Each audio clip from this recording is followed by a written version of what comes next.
Төрт тарабы төп келишкен Кыргыздын чыныгы палваны Баяман Эркинбаевди эл унутпас.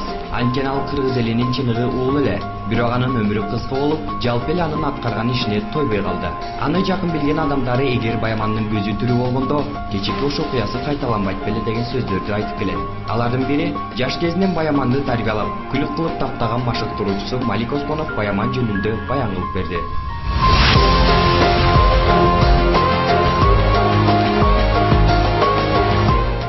Баяман менен таанышканым биринчи ушул мен армиядан советтик армиянын катарында кызмат кылып келдим.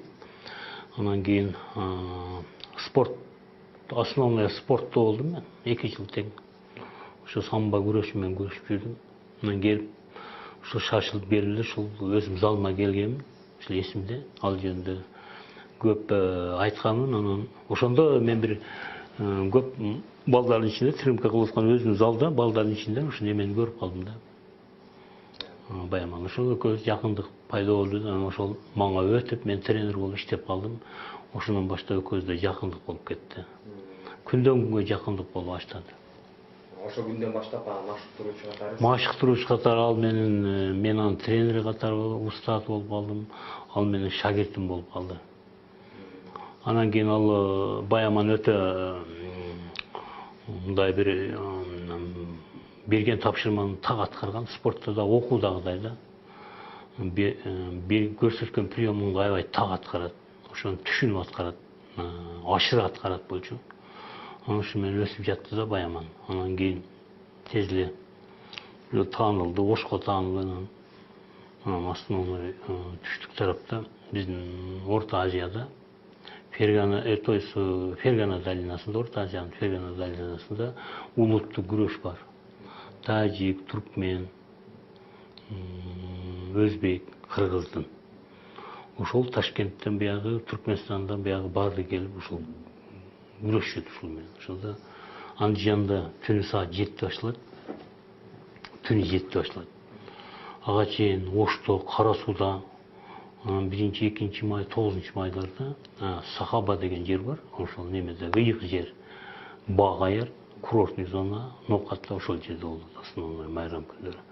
Анан башка жактарда көп болот, бирок основной ушул жерлерде болот. Анан Ленинабадта, Ура-Төбө деген жерлеринде болот. Анан Ташкент, Сырдария основной эң ушул өнүккөн жерлер ушул болуп турду да. Тем более ошол мезгилде популярный болуп кетти. Ама ал эми союз бар эле да, союз бар болчу. Анан кийин ал маалда бар жок ордунда болчу көп нерсе. Чек ара деген жок, граница деген жок. Түнү менен кеч кетебиз ушул Андижанда. Түнү күрөш болот саат 12-1 чейин. Андан кийин келебиз, анан дагы суббота, воскресенье. Ушул основной эл ошол менен бизде бир аталарыбыздын таштап кеткен ушул мурас күрөшү аябай популярный болчу да, башка спортко караганда. Азыр деле ушул бар, ушул спорттун ушул түрү менен аябай көп күрөшүп, аш тойлордо күрөшөт балдар. Бул спортко кирет. Ошо алгач канчынчы классында окуп ошондо? Ошондо 8-чи класстар болчу да. Баяман 8-9 класстарда, 10 класстарда ушу менде жүрдү. Анан кийин ошондо мен муну основной бирки самбо, жүзүдө күрөштөргө караганда ушул улуттук күрөштөн ал атактап, бакытта баарын мен сезип тургам. Ошондон ага чейин да өткөн чоң палвандар болгон. Абдрахман деген палван өткөн Лелектен. Тапанча палван жакында өтүп кетти бул киши. Ушулар аябай популярный болуп, элге өтө популярный. Ушуларга жетет деген ойдо көбүрөөк бул менен кам көрүп жаткам да. Ошол учурда колуңузда канча шагиртиңиз бар эле? Анда көп болчу. Шагирттер көп. Кандай десем, канча 3 группа, 4 группам болгон болсо, ошондо бир 60-70 бала болот эле да менин колумда тренировка кылган балдар болчу эле. Ошолор ичинен азыр көбү ар жерде иштешет, кызматтарда иштешет. Россияда жүрүшөт көбү. Анан кийин ушу Баяман основной лидер болуп, ушу Баяман бүт Кыргызстанга таанымал болуп, не только спорттон, саясаттан дагы белгилүү болуп кетти. Бул 10 классты бүтүп анан кийин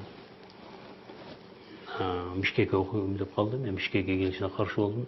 Себеби бул жакта бул спорттун бул түрү жок эле. Ошондуктан мен Ташкентке, центральный ыздеп коюп ошол маалда ошого жардам берип, анан кийин Ташкентте окуду.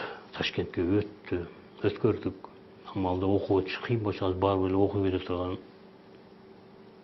окуу жок болчу.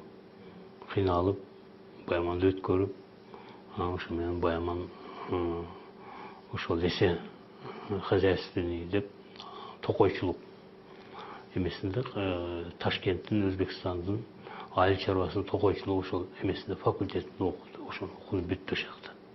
Анан кийин ушактан анан эмен өркүндөттү. Ташкентте аябай улуттук күрөшкө отдельный секциялар көп. Ар бир факультетте бардык жеринде күрөш бар. Ошо менен ол өсүп Өзбекстандын 5 жолку чемпион болду. Ошол окуп бүткүчө чемпион болду. Анан кийин ал келип ушул аш тойлордо мероприятияларда күрөшүп анан атагы чыкты. Орто Азияга ушул айрыкча бул ушу окууга жетпей атып эле, окууга кирбей туруп эле атагы чыгып калды эле, бирок уже 18 жашына барганда уже окуп 1-курс, 2-курс болгондо аябай атагы чыгып кетти. Баямандын Ферганский долинага, Ташкентке. Ташкенттен башталган. Ташкенттен башталды основной. Анан ошондон күчөдү анан кийин Ташкентке барып спорттон. Ошо менен Баяман болуп, ошол анын саясий жолго түшүшүнө дагы андан кийин бизнес чөйрөсүндө заман өзгөрүп кетти кийин. Бизнес чөйрөсүндө дагы аябай чоң ийгиликтерге жетти. Жа бизнес деп калдыңыз, ошо бизнесте Баямандагы бизнеске кирди, эми онда көп түшүнбөйт эле. Бул ушул окуп жүргөндө уже заман башка жагын өттү, рыночный экономикага өттү. Уже көп түшүнбөй аткан маалда уже Баяман түшүнүп, бул эми кичине анча-мынча кыйынчылыкты көрүп жүргөн балага бул даяр болчу да бизнескечи. Ошондуктан бул бизнести баштады. Бизнести баштаганда бул мына тамекиден баштады. Тамеки аябай ошо Россияга, АКБга кете амалды көбөй келет болчу. Ошо менен көтөрүлдүү жактан Баяман анын үстүнө аты чыгып калган популярный адамдын иши демеде тез жүрүшөт экен да. Баягы бизнес соода чөйрөсүндө. Конечно, анан кийин шарт түзүлүп калды, машинелүү болду, үйлүү болду, акчалуу болду. Бирок спортты эч качан таштаган жок. Анан бетер катуу киришип алып кетти. Ал не только өзү кетпей, жанында дагы балдарды, анын айланасында спортсмен балдар аябай көп болду. Ошол балдардын баарын кошо баарын ала кетти да барынча. Сизге кандай мындай сиз менен ой бөлүшкөндө, устат шакирт катары? Устат шакирт катары бөлүшкөндө аябай ал мени сыйлайт эле. Ал өтө жакшы түшүнөт эле устазды кандай сыйларын. Ошо мен кезки интервью бергенимдей, ал дайым мени ата деп койчу эле. Анын атасы өзү карганда көргөн баласы атасын. Анан кийин мен айткан сөз ага закон болчу чындыгында. Закон болуп, ошол мезгилде закон болчу. Кийин бул саясатка айланып чоң иш болуп кетти. Аны менен айда жылда бир жолугуп калдык.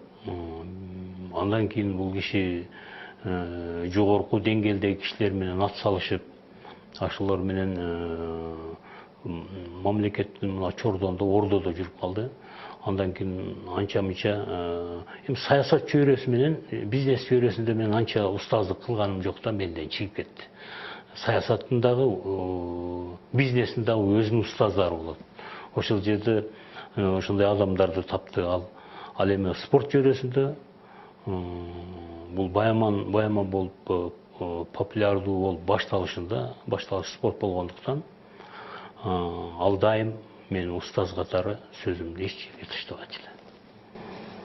Сіз ушунда каршы чыккансыз белеңиз саясатка аралашканда? Саясатқа аралашқанда мен депутатқа қойғанда, анда бұл депутатқа қойғанда мен қарсы шықпадым. Депутат болды. Депутат болғанда чыны елді кіші болды. Аябай елге жардамдарды берді. Бұл өзі жардам беріп жүрді. Мамлекет ешқашан тиктеп тұрған жоқ, мамлекет күтіп тұрған жоқ. Ал өзі көпірелерді салды. Мешіттерді салды, өзінің жанынан салды. Азы арабтарға салдырып атышпайды. Байаман андай қылбайды, өзі салады. Жолдарды, көпірелерді көп салды. Мына азыр немеде чоң көпірі бар. Қадам жайда. Шunu өзі салған. Анан кейін мынау сақта бір асма көпірі бар uzun. Анадағы Байаман салған Көкарт дариясында. Мен білгендерден елге аябай жардам берді. Ошол акыркы жылдары Сарымоғол өлөрүндө Сарымоғол деген жерде Тажикстанга карап турган. Сарымоғол деген айыл өкмөт. Сарымоғолду бизге өткөрүп беришти тажиктер. Биздин территорияда чоң алайда. Ошондо аларга жардам болбой калды. Ошондо Байаман өзү камаздарга ундарды жүктөп барып, ошол элге эч кимге айтпастан, өкмөткө деле айтпастан барып жардам берип атты. Ушундай жактар бар эле да, эч кимге айтпастан эле барып жардам берип. Кийим жагынан болсо да бар жагынан жардам берет. Духовный, мораль бар жагынан жардам берет. 90-жылдагы ошол окуясында сиз менен чогуу болду эле? Конечно, 90-жылды бирге болгонбуз. Ол окуя күтүүсүздөн болуп кетти. Байаман Ташкентте уже студент болчу. Анан кийин бул Ош окуясы күтүүсүз болду. Конечно, бир 10 күн тирешип туруп эле анан кийин баягындай трагедияга айланып кетти. Адамдар өлүп, согуш болуп кетти. Бирок ошондо өзбек, кыргыздын баарына Байаман биз таанымал болчу. Барып биз алардан коркпостон эмелерине барат элек. Алардын баягы өзбектер көп жашаган жерлерге барып, түшүндүрүү иштерин айтып, алар бардыгы тааныйт. Аксакалдар менен сүйлөшүп, эмелер менен сүйлөшүп, 20 жолго жакын жолугушууларды кылдык. Мындай отуруп, алардын лидерлери менен Ташкенттен баягы барды келип атты. Конечно, ичинде өтө белгилүү ырчы Өзбекстандын жылдызы Шерали Жураев, ушу Байаманды аябай жакшы көрөт эле. Ушул постоянно канча 20га жакын жерде болду, район шаарлардын баарында. Ошондо Шерали Жураев барды, бирөөндө калтырган эмес, баарында келип, ошол жерде анан башка да Өзбекстандын көзгө көрүнүктүү лидерлердин баардыгы келип бирге болду. Ал жөнүндө видео баяндар бар азыр. Сакталуу, ал жөнүндө керектүү маалда аны көрсө болот. 90-жылдар уже мына 20 жыл, 22 жыл өтүп калыптыр. Анан кийин ошол 90-жылдагы немеге Байамандын өтө чоң таасири бар. Токтотушка. Анан эми бул мындайча айтканда сүймөнчүктүү дагы болчу, белгилүү дагы болчу, сүрдүү дагы болчу. Бардык жагынан Байаман ошол немеге туура келип турду. Ошондон тез эле кайра эл менен мамыр жумур болуп, өзбек, кыргыз тез эле бирге болуп унуттук аны. Анан кийин дагы эми жакында эме болуп кетпедиби? Эгерде ошол Байаман болгондо чындыгында мындай нерсе болбойт деп жүрүшөт. Бул туура эле сөз. Байаман токто деген жерин токтотот эле. Кыргызды дагы, өзбекти дагы. Токто деген жерде Байаманды угушат эле. Ушундай деңгээлге жетти эле, элдин ушундай алкышына ээ болуп калды. Андан ажырап калганыңыз азыр? Конечно, жакын адамдан ажыроо, конечно, кыйын. Анан Байаман өзү адамды тартып турган касиети бар эле. Адам тартып турган жактары бар эле.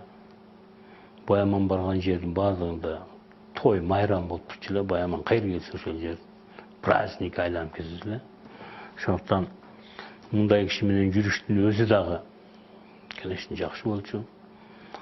Кайерге барса Байаман келет деп даярдык көрүлүп, Баяман келет деп, президент келет дегендей, Баяман келет деп даярдык болуп турчу. Бу жерге барсаң, бардык аксакалдар, кары, кемпир, апалар, бардыгы Баяманга неберелерин көтөрүшүп, оозуна түкүрүп коюп, патаңы бер деп ушундай эски ырым-жырымдарды кылып ушундай кылып турчу эле. Баяманга барган жеринде калпак кийилет эле. Же болбосо бир ат тартууланат эле ошол жердеги. Ошол видеолор көп азыр ат тартууланган Баяманга килемдин үстүндө ошондой бир эмеси бар экен. Килемди салып, анан кийин мингизип, Баяманды нары бери бастырып, килемдин атчан. Ушундай паталарын берип, ушундай элдин дайым эмесинде, камкорунун алаканында жүрдү. Бийликке аралашкандан кийин көз карашын байкалып. Бийликке бул эми барган, бул бир мезгилге барганда Баяман чоң киши болуп кетти. Чоң бүт эмеге таанымал, Кыргызстанга таанымал киши болуп кетти. Анан бул бийликке бул Аскар Акаев буну эч качан Баяманды чакырбады да, тоготподу. Аскар Акаев 14 жылда бул Аскар Акаев маалында 3 жолу бул эме болду, депутат болду. Бирок эч качан Баяманды чакырбады. Баямандын ордуна жалаң докторун алып, академик, ушундай бир илимдүү, билимдүү, интеллектуал адамдардын көбү менен сүйлөшүп атты.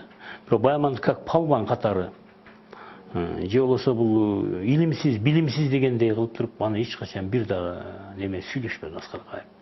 Бирок бул элдик адам экенин ал эсинен чыгарып койду да. Анын ошол жерде Аскар Акаевдин жетиктүүлүгү жок экенин мен байкап турдум. Акыл бар экен, окумуштуу эле чыгаган, илим, билим бар эле, бирок ал кишиде жетиктүүлүк деген нерсе нөл экен да, жетиктүүлүкчү. Ошондуктан ушу Баямандын кадырына жете албады да. Жете албай бир жолу дагы аны чакырып коюп, үч сазып да бир дагы чакырып, аны менен бир сүйлөшүп, кантип атасың дебеди. Аны как бул палван катары спортсмен, баягы свежий голова деп туруп Россияда сөз берип коет го спортсмендерге. Ошол сыяктуу буну ошондой кабыл алып, буну эч качан бирок ошончун Аскар Акаевдин, эмесе Аскар Акаевдин маалында Баяман болуп өркүндөдү, бирок чындыгында депутат болду. Бирок ал бир да кабыл алган жок да. Каршы деле турган жок. Ошону менен Баяман немеге наразы болуп жүрдү да. Ошондуктан революцияга өтө активдүү катышып, бүт үч областтын Баяман көтөрүп салды. Көтөрүп салып, элдин баары Баямандын сөзүн угуп, Аскар Акаевдин эмесине каршы туруп, ошол бул жөнүндө деле ошол мезгилдеги видео баяндар бар да азырчы. Баяман келгиче 40-50 миң адам Баяман учуп баргыча парад өтпөй турган күндөр болду. Бар жок. 9-майларда. Бул да Баяманга болгон элдин алкоосу болчу, урматы болчу. Баямандагы элине ушунчалык сыйлаган патриот эле. Ошо бийликке келгенден кийин эки президенттикке да катыша алды да. Ооба. Конечно, биринчи бийлик Баяман тоготподу. 3 созупка чейин. Экинчи бийлик келди. Бирок экинчи бийлик деп адамга бул караманча каршы турду да. Эмнеге биз бир райондон, Баяман менен экөө бир райондомчу. Экинчи келгенде бийликтеги президент. Бирок катуу каршы турду да. Эмнеге катуу каршы турду? Бул Баямандагы өтө мындай бир кыракы, жаш болсо дагы алдын көрө билген жигит эле да.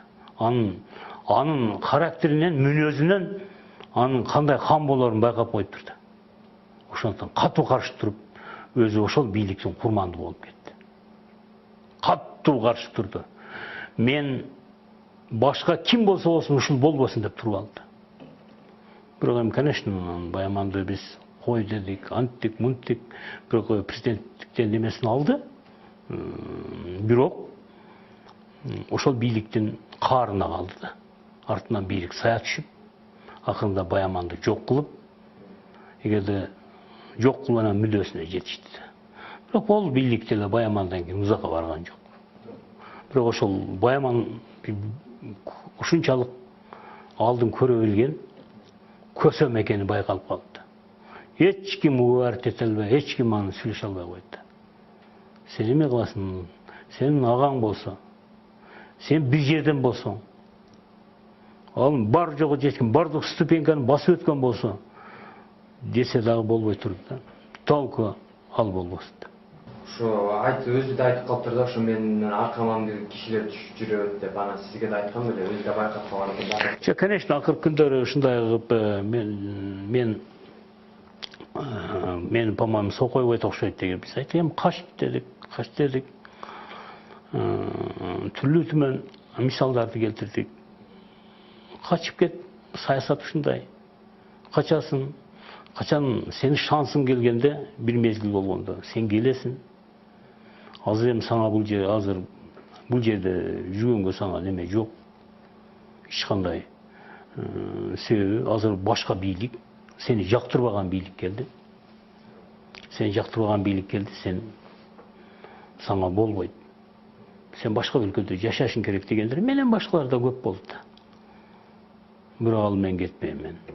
Мен кетпейм. Ал эми батыр эле да Баяман.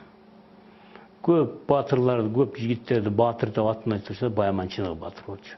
Өлүмдү тике көпчүлүктүн көзүнчө, 5 миллион элдин көзүнчө кабыл алып турду да. Телевидениеден да айтты. Мен өлүмдөн коркпойм деп. Ошентип 5 миллион өз элинин, өз журтунун ичинде Баяман өлүмдү тике кабыл алды. Депутат болуп туруп кабыл алды. Ошентип кетти. Ал эми жакындары менен катташып турасызбы? Конечно, жакындары менен муну жубай азыр депутат. Балдары менен да сүйлөшүп турам, балдары. Эми атасы балдары эми азыр окуп атат, билимдүү балдар болуп атат, заманга жараша. Кыздары анан эми Баяман мындай болобу деп, Баямандын аркасынан баягы Манастын баласы Семетей, Семетейдин баласы Сейтек болуш керек дегендей, ол эми конечно элдин мечтасы. Эл Баяманды эл сүйгөн ушул жерден билсе болот. Баяман тирүү араб өлкөлөрүндө жашайт дегени бул Баяманды эл өлүмгө кыйбаганы, бул урматтаганы. Анан эми конечно балдары ошо Манастын баласы Семетей дегендей ниет кылышат, эми балдардын келечеги мүмкүн башка жолдорду тандар. Алыш боюнча айта турган болсом, алышты кыргыздын күрөшү. Буга бардык мусулман мамлекеттердин көбү ушул күрөштү күрөшөт. 15тен ашык мусулман мамлекеттер, бирок азыркы күндө бул 38-40тан ашык федерация бар, дүйнөлүк мамлекеттер ушул күрөш менен заниматься күрөшөт. Ушуну бирок Баяман көтөрдү да, Баяман көтөрүп Орто Азиядан, Россиядан, мына жакынкы Иран мамлекеттеринен биринчи барып туруп Гаевка немеге жаздырып, Англиядагы спорттун штабына, федерация мир, ошого жаздырып регистрацияны өткөрүп салды да. Ошо менен биринчи жолу чемпионатты ошто өткөрдү. Ошо Иран, Турция, Москва ушундай кылып тургандан кийин баягы кыргыздын күрөшүн дүйнөгө баягы популярдуу спорттун эмесине киргизип, олимпиадага даярдап жатты. Ошентип өзү өтүп кетти. Бирок эң негизгиси Баямандын бир көзгө көрүнөлүк иши ушул. Ул алыш күрөшүн эмнеге алыш деп айтылганы, Манастан арылган. Манаста ушул алыш деп айтылат. Алыс адамдын алы жетпеген, арстандын чүбү өтпөгөн, ак балтанын чубагы дейт. Алыс адамдын алы жетпеген. Манас эпосунда алыш деген сөз, күрөштү алыш деп көп жолу айтат, толуктап түшүндүрмөсү кылып. Ошондуктан биз күрөш деп көп жерде Өзбекстанда да бар, ояда бет айтылган үчүн өзү англичандарга жакты, алышын деп туруп, ушу алышты, алышын, алыш күрөшү деп туруп бизче айтылат, бирок немеде алышын деп айтылат англичандарда. Ошондуктан бул аты дагы, буягы немеси дагы, тарыхы дагы келишип калды. Экинчиден бул спорт эң классикалуу түрү эсептелип калды. Европа өтө кызыгып калды, себеби алыш күрөшү трамбасы жок күрөш. жанагы бел буу күрөш болуп эсептелет. Путу колду кайрып, башты кайрып, путту кайрып сындырмай жок да. Мында өтө интеллектуал, өтө классикалык түрү болуп эсептелет. Ошондуктан Европа бес кызыгып, Европа өлкөлөрүнүн бардыгында азыр федерация бар. Бирок мына бизде эми жакында федерация болду. Ошо Баяманга пут тоскондор көп болду да, анын алыштын, анын кызматынын Кыргызстанга кереги жок болду. Аны дүйнө жүзүндө бес тараган кыргыздын популярдык Манас атабыздан калган күрөштү дүйнө жүзүнө тараткан Баямандын алыш күрөшү биздин кыргызстандыктарга жакпады да. Эми жакында мына федерациясы куруп, эми Кыргызстанда мына 10 жылдыгын өткөрүп атат Баямандын ушул алыш күрөшүнүн дүйнөлүк деңгээлге чыгып, алдын алып, көрөгөчтүк кылып, баарынан мурда дүйнөгө таанытып койду. Биринчи баягы черновой варианты дегенде биринчи көбүрөөк баягы дүйнөлүк чемпионаттар өтөт экен ар жерде. Анан кийин муну ушул Олимпиадага даярдардын алдында ушундай болот экен. Анан кийин филага кабыл алып, ошо менен анан дүйнөлүк аренада баягы Олимпиадага жазылган кыргыздын бир спорту болуп калат да. Бул спорт орустардын дагы өзүнүн спорту жок, ата мекендик спорту. Башкаларга Японияныкы дзюдо, сумо деген эки эмеси бар. Япония кандай чоң кыйын мамлекет. Ушулар ушунун сумосун Олимпиадага киргизе албай жүрөт азыр. Дзюдосу кирген. Сумосун киргизе албай ыйлап жүрүшөт. А Баяман дагы кыргыз элинин ата мекендик спорту болгон күрөштү, алыш күрөшүн уже иештирип, дүйнөгө атагын чыгарып, даярдап, фундаментин коюп, куруп, кышын уруп, демесин жаап койгон да, мындайча үйдө кыстырап. Эми только гана жанагы эмелери калган. Эми мен ойлойм, дагы бир азамат чыгып, Баямандын ишин улап, кыргыздын ата мекендик спорту дүйнө жүзүндө белгилүү болуп, Олимпиадага кирет деген ойдомун.